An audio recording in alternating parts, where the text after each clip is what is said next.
Carinhosamente eu lhe convido para abrir a sua Bíblia no livro de Êxodos, capítulo de número 33. Nós leremos apenas os primeiros versículos nesse primeiro instante. E eu creio, Deus há de falar conosco na noite desse dia. Amém, meus irmãos? Diz assim a Sagrada Escritura: O Senhor disse a Moisés: suba deste lugar, você e o povo que você tirou da terra do Egito, e vá para a terra a respeito da qual jurei a Abraão, a Isaque e a Jacó, dizendo: eu a darei à sua descendência. Enviarei o anjo adiante de você, e expulsarei os cananeus, os amorreus, os heteus, os ferezeus, os heveus e os jebuseus. Vão para uma terra que mana leite e mel. Eu não irei no meio de vocês, porque vocês são um povo teimoso, para que eu não destrua-os no caminho. Quando o povo ouviu estas más notícias, pôs-se a prantear, e nenhum deles usou as suas joias. Feche seus olhos, vamos entregar essa palavra na mão do Senhor. Querido Deus e amado Pai, queridos irmãos e irmãs, estamos aqui num livro muito marcante do Velho Testamento. Um livro de leitura fácil. Porque o Velho Testamento vai nos apresentar alguns trechos e alguns livros de difícil leitura. De leitura, em alguns casos, até muito cansativo, porque são repetitivos. São os livros que contam as genealogias, as descendências, as famílias. E esses livros vão repetindo-se, e muitos que tentam ler a Bíblia corrida, às vezes agarram aqui no Velho Testamento, né, pastor Volmir? Por conta dessas leituras. Temos também, especialmente no livro do Levítico e na repetição no livro do Deuteronômio, algumas leis que foram destinadas aos israelitas no tempo passado e que inclusive são parâmetro para muitas questões das aulas de introdução em direito e em algumas outras matérias também que se estuda hoje nas academias, devido à importância desses textos antigos aqui. E também são leituras muito didáticas e muito difíceis. Mas esse texto que eu li agora é um texto de leitura fácil, de entendimento simples. Por quê? Porque é um relato de uma narrativa. E a narrativa aqui, especialmente no capítulo anterior, pastor Valmir, o capítulo 32, ele vai relatar para a gente que Moisés estava feliz. Ele estava animado, Washington. Por quê? Porque ele estava no Monte Sinai, pronto, ouvindo o Pai falar e pronto para escrever em pedaços de pedra os que a gente conhece hoje como 10 mandamentos. Isso não vai acontecer. Ele vai ser interrompido. Isso só vai acontecer mais para frente um pouquinho, nos capítulos seguintes. Mas isso era para ter acontecido no capítulo de número 32. E por que não aconteceu? Porque Moisés está ali no diálogo com Deus, feliz, e é interrompido. Gente, isso acontece conosco. Eu recordo, esse dia, meu Deus, me traumatizou profundamente. Porque eu recordo que em um dos meus aniversários, Rafael, 8 de agosto, a data mais bonita do ano, 8/8, olha que coisa redondinha linda, gente. 8/8. De 77 nasci, olha só, certinho também, 7/7, perfeição. Os vascaínos não gostam de 7/7, né? Nasci 8/8/77, uma data linda, eu feliz. Lá em casa, recém-casado, fazendo uma festinha, os amigos foram para lá. E eu feliz, a casa cheia, né? Todo mundo sabe como eu gosto de festa, gosto dos meus amigos. De repente, um dos amigos me chama num canto e fala assim: Val, vem cá, eu preciso falar um negócio com você. Aí me levou lá na varanda dos fundos, falou: rapaz, acabaram de ir ali na rua tal, e assassinaram o nosso amigo, fulano de tal. E um grande amigo que a gente tinha aqui na igreja foi assassinado no dia do meu aniversário. Gente, aquele dia acabou. Eu estava com um monte de amigos, mas eu larguei todos os meus amigos lá, peguei o carro e vim aqui chorar. Quando vi a cena, nossa, terrível, gente. É muito ruim quando a gente está vivendo um momento, um instante lindo, e de repente um acontecimento destrói a nossa alegria. Foi exatamente o que aconteceu com Moisés.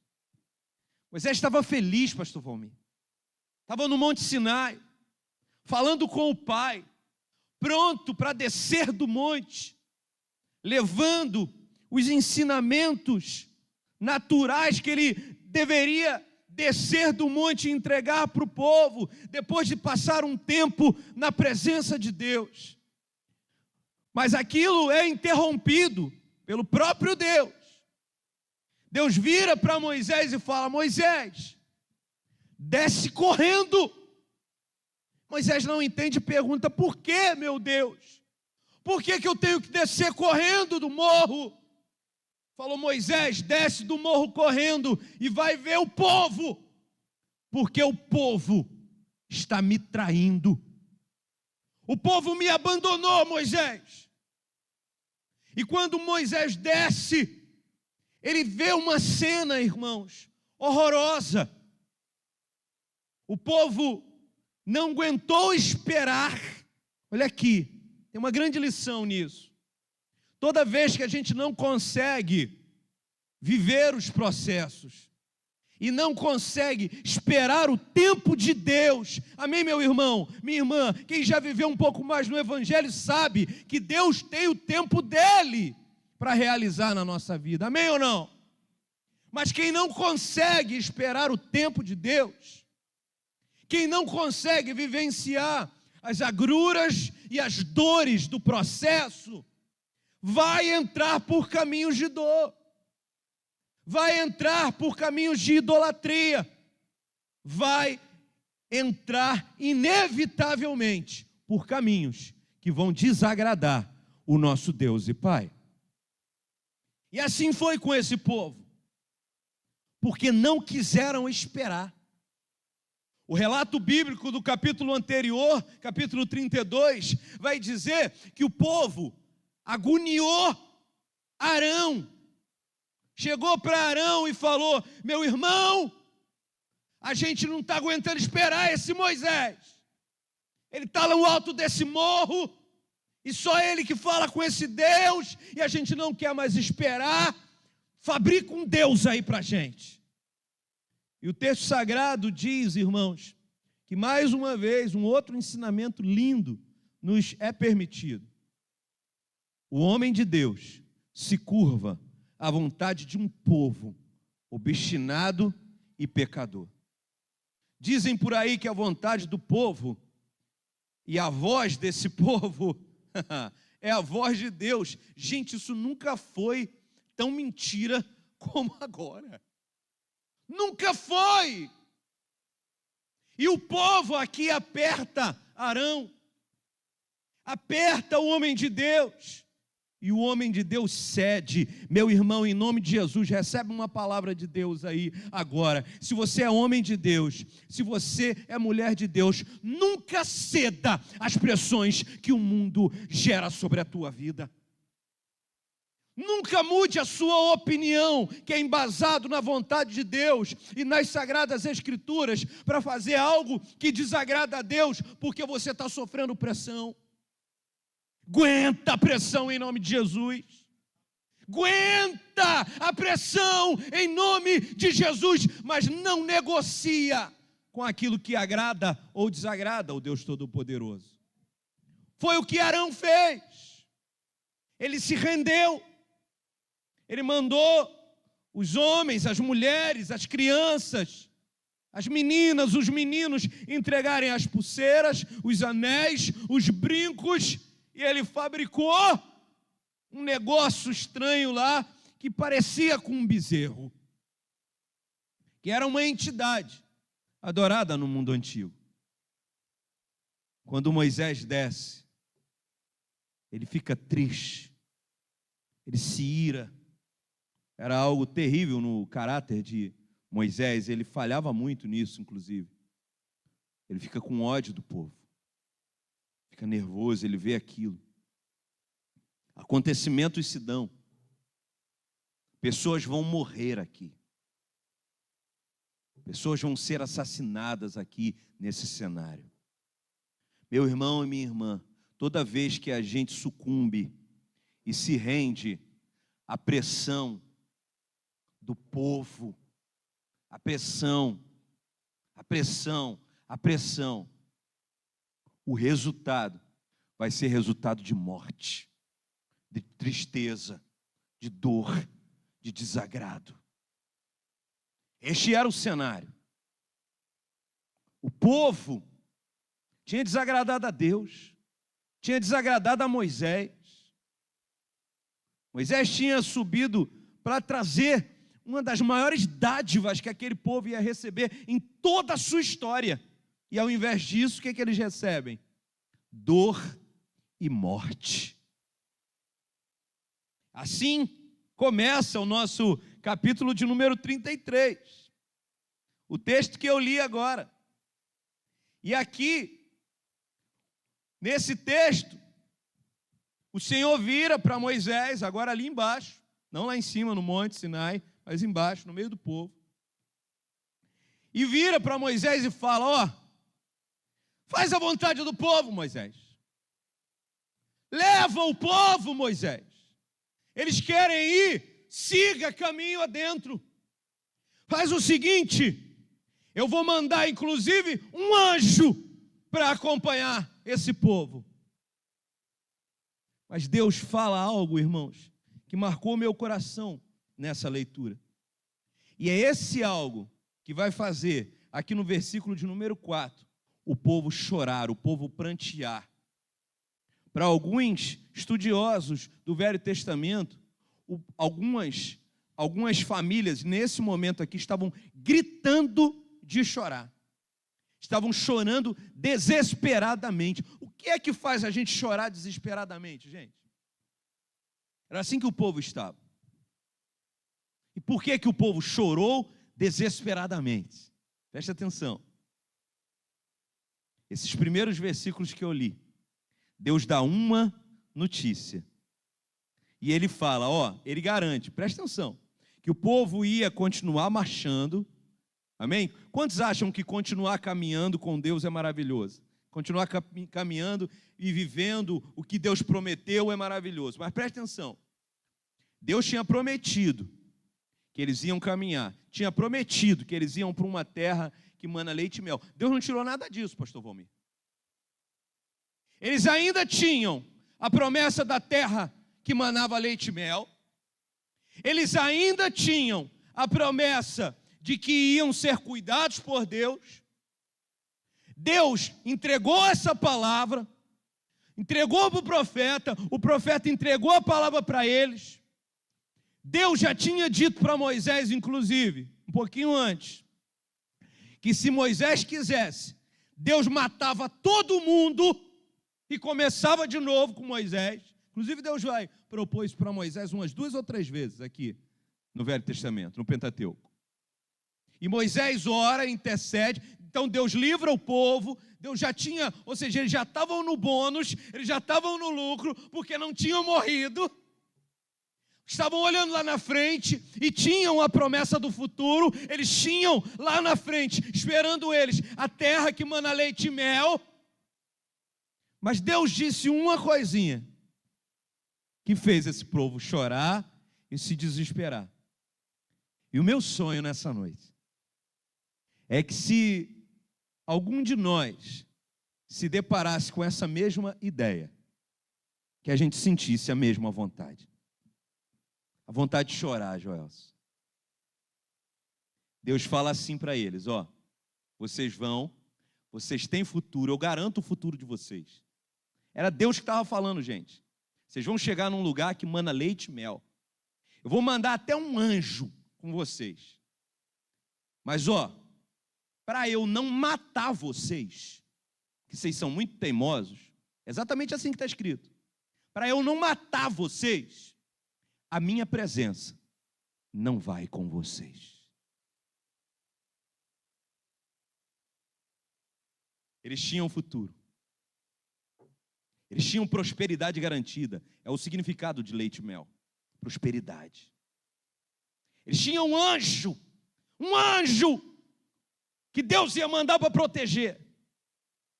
Eles tinham a caminhada, eles tinham o futuro, eles tinham, ainda assim, estavam desesperados e chorando. Por quê? Porque Deus tirou deles a única coisa que a gente não pode viver sem.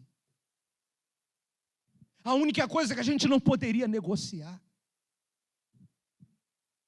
Meu irmão, minha irmã, todas as coisas dessa vida são negociáveis, menos a presença do nosso Deus.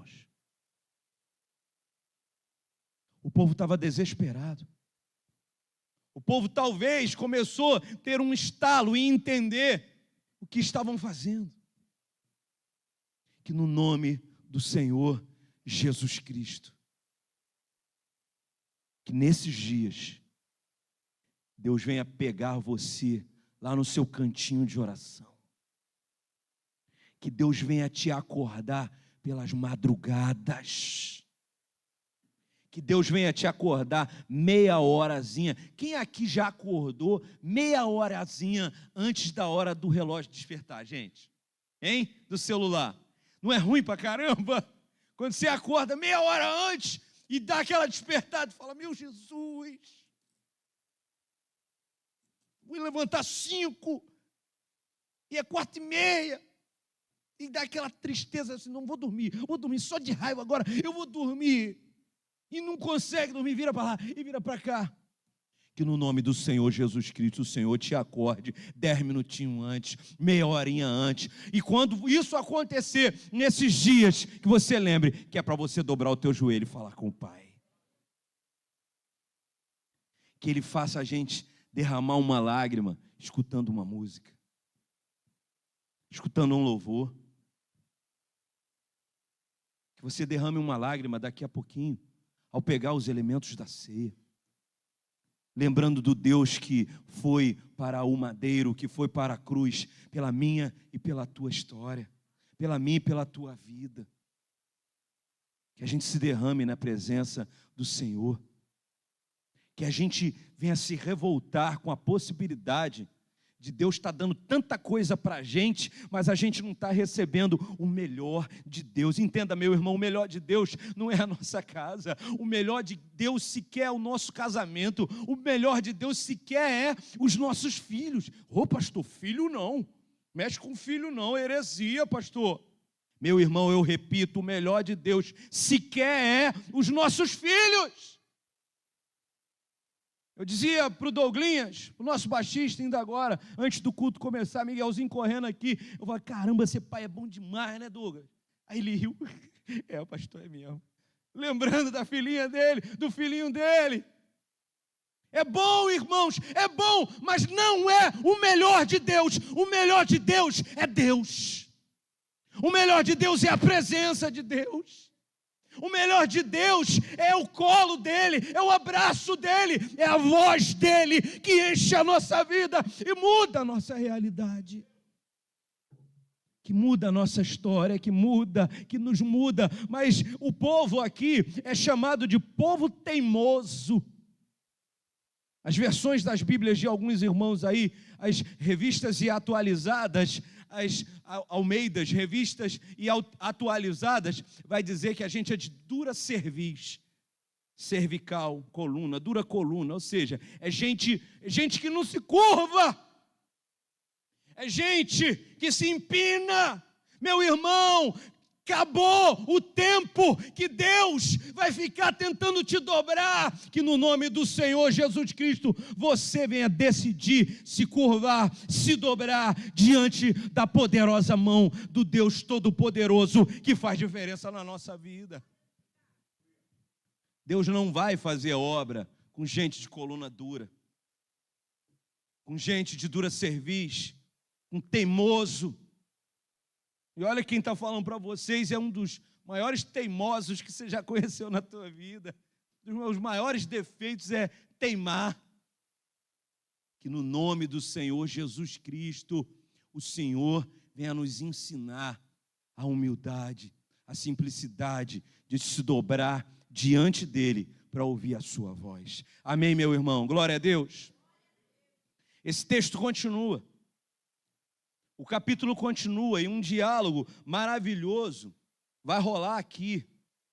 Moisés vai para a tenda, era um local onde ele falava com Deus, a nuvem descia, era um símbolo de que a presença do Senhor estava ali, que ele estava falando com Deus face a face. Todo mundo se afastava, o que iria suceder ele, Josué, ficava à porta, tomando conta para que ninguém chegasse ali diante daquela nuvem, para ninguém interromper a hora que Moisés estava falando com Deus. Moisés falou com Deus, Deus falou com Moisés, foi um mover do Espírito Santo ali, trabalhando no coração de Moisés, e Moisés vira novamente para aquele povo, e Moisés vira para o Senhor, no versículo de número 14 e 15, que diz assim a Sagrada Escritura: Deus respondeu: a minha presença irá com você, e eu lhe darei descanso. Olha para cá, esse é o versículo 14. Moisés não queria ir, Deus já tinha mandado ele ir. Deus já tinha prometido a terra que mana leite e mel. Deus já tinha prometido o futuro, Deus já tinha prometido um anjo para tomar conta deles, Deus já tinha dado garantias de que eles tinham futuro e que Ele tinha perdoado o pecado que eles tinham cometido. Ainda assim, Moisés insistiu com o mais importante. Ei, meu irmão, dentre as coisas importantes, a gente precisa aprender a destacar a maior importância. Vou repetir. Dentre as coisas importantes, porque todos nós temos coisas importantes na vida, amém? Família, trabalho, emprego, amigos. Mas dentre as coisas importantes, a gente precisa descobrir qual é a coisa mais importante. Qual é a hierarquia do nosso coração? Qual é? Dentro de todos os amores, é o que diz a canção que os meninos estão preparando para o congresso. Dentro de todos os amores que a gente tem, as hierarquias que a gente tem, Jesus deveria ser o amor que vence todos os outros amores. Deveria, irmãos, mas a nossa prática de vida diz isso, desmente isso, contradiz isso. Mas Moisés, insistindo com Deus, quantos estão nesse lugar e querem insistir com o Senhor? Querem continuar, amém, gente? Essa é a marca do crente, a gente tem que continuar, gente. A gente se machuca aqui, a gente se fere ali, é uma dor aqui, é um desânimo aqui, é uma depressãozinha aqui, outra acolá, mas a gente cai, a gente levanta, a gente cai, a gente levanta, a gente insiste. Insista com Deus em nome de Jesus. Insiste, meu irmão, minha irmã. A fase ruim que você está vivendo vai passar. Busque ajuda, busque amigos, busque abraços, busque palavras, busque recursos, mas não desiste, Não desanima, insiste. Moisés insistiu com os amigos, insistiu com o povo, insistiu em oração, insistiu na presença do Senhor, insistiu. Aí o versículo 14, ele escuta de Deus. Deus respondeu. Quantos querem resposta de Deus na noite desse dia? Quem sabe você veio aqui buscar a resposta de Deus. Escute, Deus ainda responde. E Deus respondeu para Moisés e disse: Deus respondeu: a minha presença irá com você, e eu te darei descanso. Quantos podem dar glória a Deus? O coração de Moisés agora descansa. O coração desse profeta agora descansa. Ele tinha se entristecido, tinham estragado o dia dele, tinham estragado o momento maravilhoso que ele estava vivendo na presença do Senhor. Mas as coisas agora começaram a se encaixar novamente, se ajustar novamente. Ei, meu irmão, recebe essa palavra em nome de Jesus. Está chegando o tempo das coisas de Deus voltarem a se ajustar na tua vida, na minha vida, em nome de Jesus. Chegou a hora de Moisés. Ele recebeu de Deus a palavra e Deus falou para ele: calma, meu filho, a minha presença vai com você. Eu atendo a sua oração, o seu clamor, o clamor que você está fazendo. E eu te digo mais, meu filho Moisés, descansa em mim. Ah, meu irmão, agora especialmente para aqueles com dificuldade de dormir, com dificuldade de sonhar, com dificuldade de olhar para a segunda-feira e achar beleza na segunda-feira. Ah, pastor, eu não consigo ver beleza, eu só vejo boleto. Eu não vejo beleza, eu só vejo conta. Eu não vejo beleza, eu só vejo briga. Eu já estou imaginando, meu estômago já queima, porque quando eu chegar naquele trabalho amanhã, é só dor de cabeça, eu já boto um Doril no bolso direito e uma aspirina no bolso esquerdo, pastor, porque é só dor de cabeça naquele trabalho. Que no nome do Senhor Jesus Cristo, que a presença do Senhor venha a ser geradora de descanso na tua vida. Descanso na tua vida. Que você durma hoje e amanhã acorde para viver uma das melhores segundas-feiras da tua vida. Quem crê, dá um glória aí. Aí vem o versículo 15. O versículo 15 é aquele para colocar no Instagram, irmãos. É aquele, Sérgio, para botar no Facebook, no Story, para fazer um vídeo com uma musiquinha bem bonita. É, pastor, é.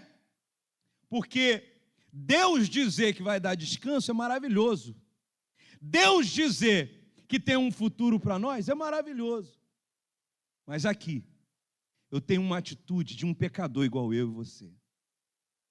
Uma coisa é Deus dizer que quer abençoar. Agora, o que eu quero ouvir em noites como essa, pastor Valmir, é pecadores como eu, como os irmãos, voltarem-se para Deus e dizer: Deus, eu quero o leite, o mel, eu quero o futuro, eu quero o anjo do Senhor nos protegendo. Mas tem uma coisa que eu quero mais do que todas essas coisas. Meu Deus, eu quero, acima de tudo, a tua presença. É o que diz o versículo 15. Então Moisés disse: se a tua presença não for comigo, não me faz sair deste lugar. Se a tua presença, Deus, não for comigo, eu não quero nem sair desse lugar. Que hoje seja a noite daqueles que desejam e querem, acima de tudo e qualquer outra coisa, a presença do Senhor. Essa é uma oração muito difícil, gente. Muito difícil. Porque, sinceramente, todos nós temos dúzias de sonhos que queremos viver. Se você conversar comigo, eu fico 2 horas contando para você os sonhos que eu tenho só para esse ano, eu gasto 2 horas contigo contando os sonhos que eu tenho, só para esse ano. Gente, eu sei que você é um pecador terrível, igualzinho a mim. Então, o meu convite para você nessa noite é ter a coragem de dizer o que Moisés disse. É olhar para essa mesa hoje. É olhar para o Deus que morreu na cruz do Calvário pela minha e pela tua vida. E dizer: Deus, nessa noite, eu rendo o meu coração de pedra ao Senhor. Transforma ele num coração de carne, como disse Ezequiel, para que esse coração, batendo na tua frequência, venha se render e eu poder olhar novamente para o Senhor. Eu possa dizer para o Senhor: meu Deus, se a tua presença não for comigo, se a tua presença, quem teria coragem de nessa noite dizer essa oração? Meu Deus, se a tua presença não sair comigo nessa porta, me mata. Se a tua presença não acordar comigo amanhã, segunda-feira, eu nem quero acordar, Jesus. Quem tem coragem de fazer essa oração, gente? Até para fazer essa oração, a gente precisa da ajuda do Espírito Santo, pastor Valmir. Ninguém aqui tem coragem de fazer essa oração. Ah, tenho sim, pastor. Ih, minha vida está terrível. Eu quero mais é morrer mesmo. Não, aí não vale. O negócio aqui é outro. É quem está olhando para frente e está vendo terra que mana leite e mel, prosperidade, alegria, um monte de coisa boa esperando a gente lá na frente. Aí Deus, meu filho, olha para mim agora. O que você ama mais?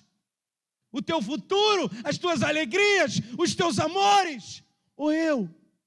E você terá a alegria de, numa noite de Santa Ceia, dizer para o Deus Todo-Poderoso: ei, meu Pai, se a tua presença não for comigo, eu não quero nem sair desse lugar.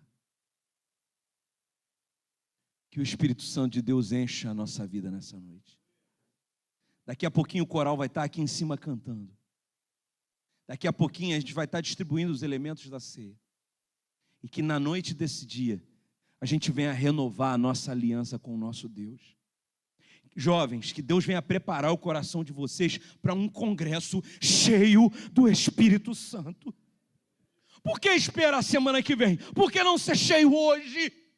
Amanhã acordar cheio do Espírito Santo. Quarta-feira vim para cá orar cheio do Espírito Santo, para o congresso já começar sexta-feira pegando fogo, incendiando tudo. Senhor, se a tua presença não for comigo, não me deixa sair deste lugar. Vamos fechar os olhos, curvar a cabeça.